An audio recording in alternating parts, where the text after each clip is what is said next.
Please be seated. Good morning. Court is now in session.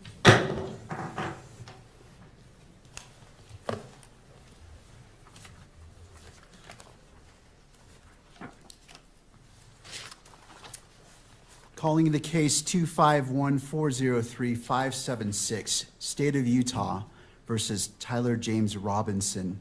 Counsel, could you enter your appearances, please? Chad Grunander, Jeff Gray, Lauren Hunt, Ryan McBride, and Chris Ballard for the state, Your Honor. Good morning, counsels. Good morning, Your Honor. Kathy Nestor, Michael Burt, and Richard Novak on behalf of Mr. Robinson. Morning, Your Honor. Good morning to you all. Morning. And to the jail. Do we have Mr. Robinson present? Yes, Your Honor. All right. Mr. Robinson, good morning to you as well. Counsel, as we begin, I have entered orders allowing the admittance of Mr. Michael Burt, Mr. Richard Novak. Here we go. State of Utah versus Tyler James Robinson. Right away, notice how many lawyers are stacked on each side. This isn't a minor dispute. This is shaping up like a heavyweight legal match. This is interesting. The judge is making a record that Robinson's legal team is qualified under Rule 8. That rule deals with the standards for death penalty or major felony cases. Translation: this case is serious enough that the defense needs top-tier representation.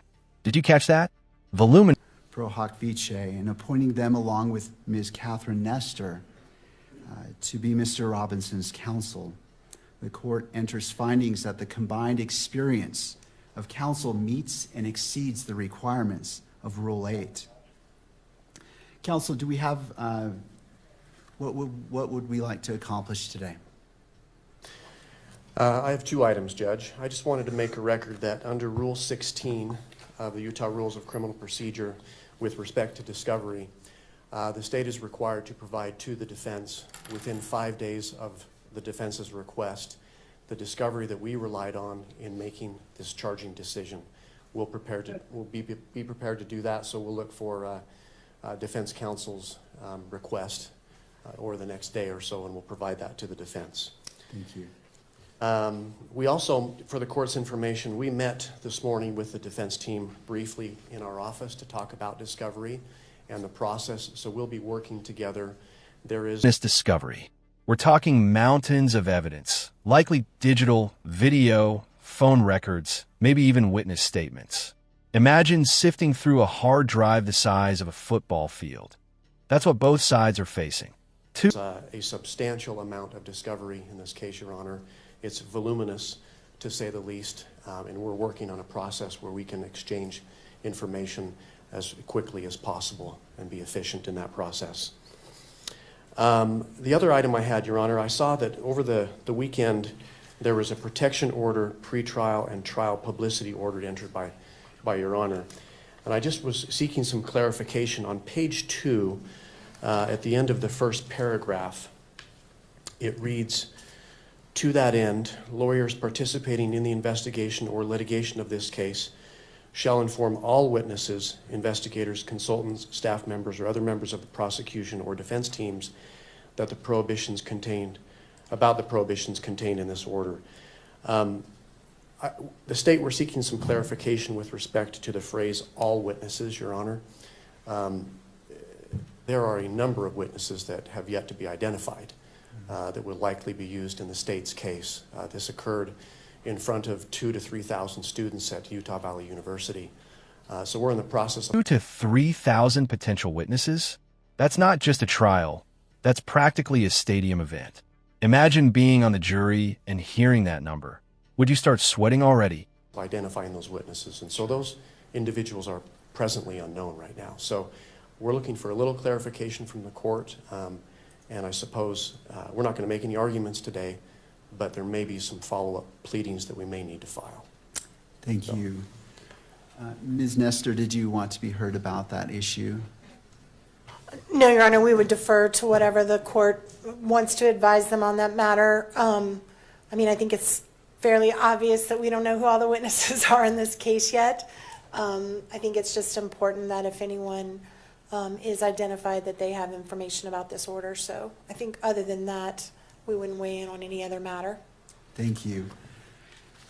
Well, thank you for that question. That's an important one. The court will rule that as the witnesses become known to each side, that information is conveyed to abide by this order. Obviously, there are potentially many witnesses, and so it's not the expectation that you would be able to do that up front, but as they become known, I would ask that you would inform them of this. Anything else, counsel? Nothing from the state, nothing else, Judge. Thank you. Ms. Nestor.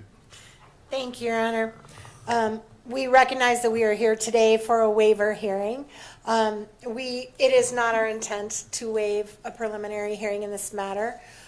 We are going to be seeking that one be set. However, based largely on what the state just referred to as far as the voluminous nature of the discovery materials, we do think it would be prudent to simply reset for another conference, another waiver hearing, a little bit down the road, where we have a better idea once we start seeing the discovery as it rolls in. I do recognize we're going to be getting that first batch in 5 days, but it's my understanding from our meeting today that there is massive amounts of digital that is going to be coming, and until we can kind of get our heads around exactly what we're dealing with and how much we need to process, it's going to be difficult for us to give you a reasonable expectation of when we will be ready to do the prelims. So we're asking today that we put that decision. Smart move by the defense. Instead of rushing, they want to push the prelim out. Why? Because the longer they have to comb through that mountain of evidence, the better their chances of finding holes in the prosecution's case. This is classic strategy. Time is a weapon. Off, and maybe we could check in 30 to 60 days and just kind of let the court know where we're at and how much we're looking at and how much time we may need to set a preliminary hearing.